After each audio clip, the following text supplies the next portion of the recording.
लाहौर की इंडस्ट्री है उनको कराची वालों से नफरत है। इन्ना नू रहना सहना नहीं आंदा। सो ये नाम। अस्सलाम वालेकुम एवरीवन, आई होप आप लोग सब खैरियत से होंगे। मैं सोनिया राव एक बार फिर हाजिर हूँ कुछ अपडेट्स लेके शोबिस की दुनिया से। बड़ी मज़ेदार ख़बरें हैं और इतनी सारी खबरें हैं, उसमें से पिक एंड चूज़ करना पड़ता है कि कौन सी खबर जो है वो शेयर की जाए। और आई ऑलवेज़ मेक श्योर कि ऐसी खबरें हों जो कि थॉट प्रोवोकिंग हो, जिससे कोई सबक जो है वो हासिल हो सके और जिसके बारे में बात करनी ज़रूरी हो।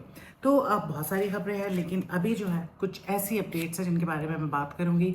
इमरान अशरफ जो है वो आजकल बहुत ज़्यादा नज़र आ रहे हैं, अपनी फ़िल्म की प्रमोशन कर रहे हैं वो।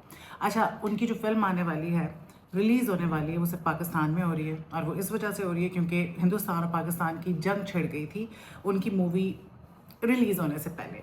और उसकी वजह से जैसे हानिया आमिर की आपने देखा कि सुपर डुपर हिट वो मूवी गई क्योंकि दिलजीत भी थे उसमें और अनएक्सपेक्टेड था। सबको डर था कि भाई इतना बड़ा रिस्क लिया है हानिया ने, ये मूवी जो है जंग फ़ौरन बाद चले ना चले। लोगों ने चैलेंज भी किया लेकिन वो सुपर डुपर हिट रही। लेकिन अब यहाँ पे इमरान अशरफ जो है उनको लेके लोग ज़रा ये सोच रहे हैं कि यार ये मूवी देखी जाएगी कि नहीं देखी जाएगी, क्योंकि इसकी कास्ट जो है वो पंजाब के जो हिंदुस्तान के जो आर्टिस्ट हैं वो तो है, उनकी अच्छी व्यूवरशिप भी है, लेकिन मुझे कोई बहुत ज़्यादा इंटरेस्टिंग नहीं लग रही और मेरी कोई इससे बहुत ज़्यादा होप्स भी नहीं है।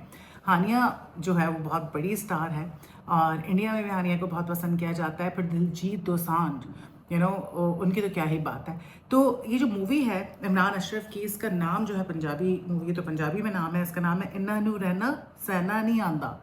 इन्ना नू रहना सहना नहीं आंदा। सो ये नाम है और इसकी जो कास्ट है, अगर इंडियन कास्ट की बात की जाए तो इसमें रंजीत बाबा हैं, सपना पिब्बी हैं, निर्माल ऋषि हैं, नवप्रीत बंगा हैं और जैसे गिल हैं और भी कुछ लोग हैं इसमें। लेकिन हमारे पाकिस्तान की अगर बात की जाए तो यहाँ से नासिर चिन्योटी और इमरान अशरफ हैं।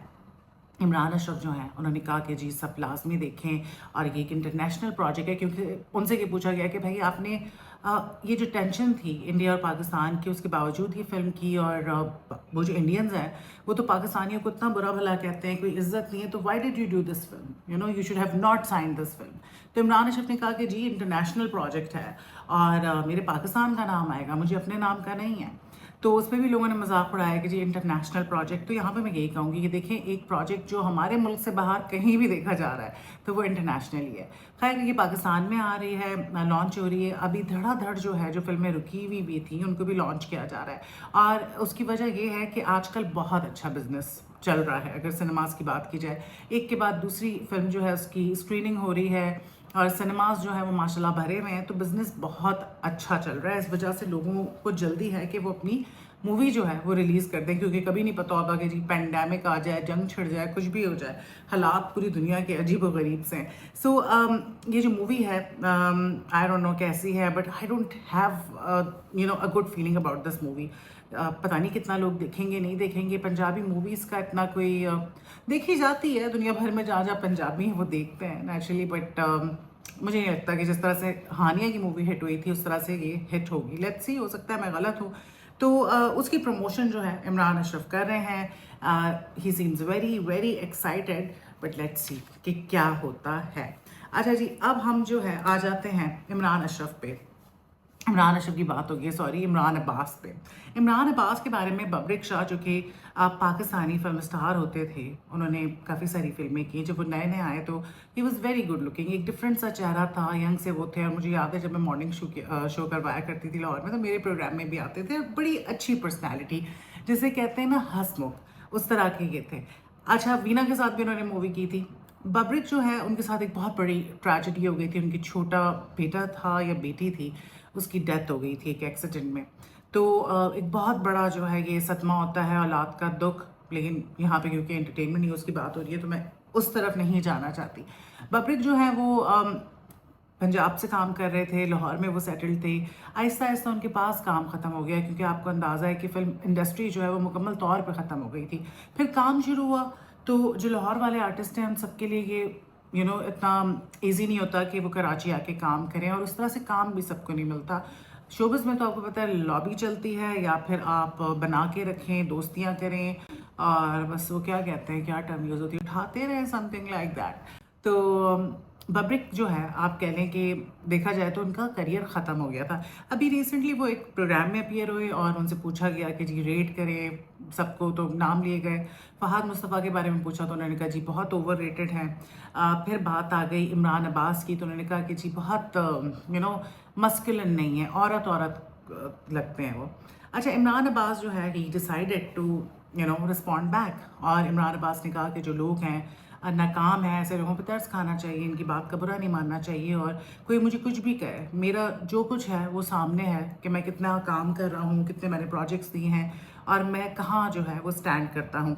तो बाकी मुझे इस तरह के लोगों के कुछ भी कहने से कोई फ़र्क नहीं पड़ता। लंबी चौड़ी उन्होंने बात की, बट उसका आप कह लें कि निचोड़ ये था कि आई डोंट रियली केयर कि मुझे कोई कुछ भी कह रहा है। और बब्रिक शाह खुद क्या हैं, वो खुद तो नाकाम है और वायरल होने के लिए और ख़बरों में आने के लिए वो इस तरह का एक पब्लिसिटी स्टंट मार रहे हैं मेरे बारे में बात करके। खैर, जो भी था, बहुत सारे लोगों का ये कहना है कि जी जो बब्रिक हैं उन्होंने बिल्कुल ठीक कहा।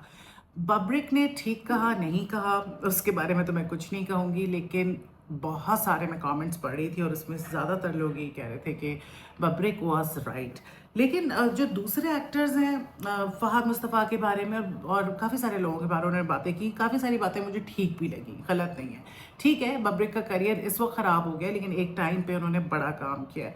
अब उन्होंने आउट ऑफ जेलसी कहा, या बाज़ औक़ात गुस्सा भी होता है इंसान को कि यार हम लोगों को काम नहीं मिल रहा, क्योंकि मीडिया में बहुत ज़्यादा जो है डिस्क्रिमिनेशन है और दुख होता है फिर एक आर्टिस्ट को जब वो ज़ाया हो रहा होता है। तो ये भी वजह हो सकती है कि उनके बैक ऑफ द माइंड ये चल रहा हो कि यार मैं जो है इसके बारे में बात करूँ कि कैसे कैसे लोगों को काम मिला हुआ है। सो ऐसा कुछ हुआ। और साथ साथ अब जो है हम आ जाते हैं रूबी अनम पे। मैं बार बार उस दिन भी राबिया अनम कह रही थी। रूबी अनम जो है पंजाबी स्टेज आर्टिस्ट हुआ करती थी, उसके बाद वो टीवी शोज़ वगैरह करने लगी। रूबी अनम ने पॉडकास्ट में ये कह दिया था कि बुशरा अंसारी जो है वो बुढ़ी हैं, क्या करी हो माई, अब ब्रेक ले लो, ना करो, वो अच्छा नहीं लगता, ये सारी बातें की थी। उसके बाद एक इनडायरेक्ट सा मैसेज जो है वो उन्होंने किया बुशरा अंसारी साहिबा ने, वो आप चेक करें। लेकिन जो बकवास हुई मैंने तो हंस पड़ी, मैंने कहा यार मैं तो जानती भी नहीं, पता नहीं कौन। तो ऐसे ही चलते चलते किसी को शोहरत का मज़ा आ रहा था तो किसी ने ले ली होगी, मुझे तो पता भी नहीं, मैंने ज़िंदगी में देखा भी नहीं। कहीं ना कहीं मुझे नज़र आया एक दो चार दफ़ा कोई क्लिप, तो मैंने कहा अगर बुशरा अंसारी के बारे में ये बात की जाए कि वो लिविंग लेजेंड है तो गलत नहीं होगा। जितना काम उन्होंने किया, जिस तरह का उन्होंने काम किया, उनकी बहुत इज्जत है। उनके काम को पूरी दुनिया में जहाँ जहाँ पाकिस्तानी हैं वो पसंद करते हैं। उनकी ठीक ठाक फ़ैन फॉलोइंग है, उनकी बड़ी इज्जत है। और रूबी अनम कहीं स्टैंड नहीं करती उनके सामने। तो काफ़ी इस तरह की रूड बातें उन्होंने उनके बारे में कर दी और लोग जो है इसको लेके खुश नहीं थे। लेकिन जब रूबी अनम से इसके बारे में दोबारा पूछा गया तो उन्होंने कहा मुझे तो लोगों की कॉल्स आई हैं, लोगों ने मुझे कहा है कि बिल्कुल सही कहा तुमने, बिल्कुल ठीक कहा। अब जिस तरह की रूबी अनम है इतनी बोल्ड और जिस तरह की वो बातें करती हैं, तो डेफिनेटली उनके जो दोस्त यार होंगे, दोस्त अहबाब होंगे, वो भी इसी तरह के होंगे। और एक बात मैं आपको बता दूं, मैंने बहुत सुना है, लोग कहते हैं कि जी जो लाहौर की इंडस्ट्री है उनको कराची वालों से नफरत है, और इस वजह से क्योंकि कराची में काम बहुत ज़्यादा है और कोई लाहौर से आता है तो वो जल्दी से एडजस्ट नहीं हो सकता या उसको उस तरह से काम नहीं मिलता, तो इनके दिलों में बहुत ज़्यादा बुग़्ज़ है। कि मैं नहीं कह रही हूँ, ये लोग कहते हैं। सो ये भी एक वजह है कि आप कराची के आर्टिस्ट जो हैं उनके बारे में इस तरह की बात जो है वो कर रहे होते हैं on end of. This is not the first time कि कोई किसी आर्टिस्ट जो कि कराची बेस्ड है उसके बारे में ऐसी बात कर रहा हो। तो ये थी कुछ खबरें, दोबारा हाजिर होंगी नई खबरों के साथ। Take care.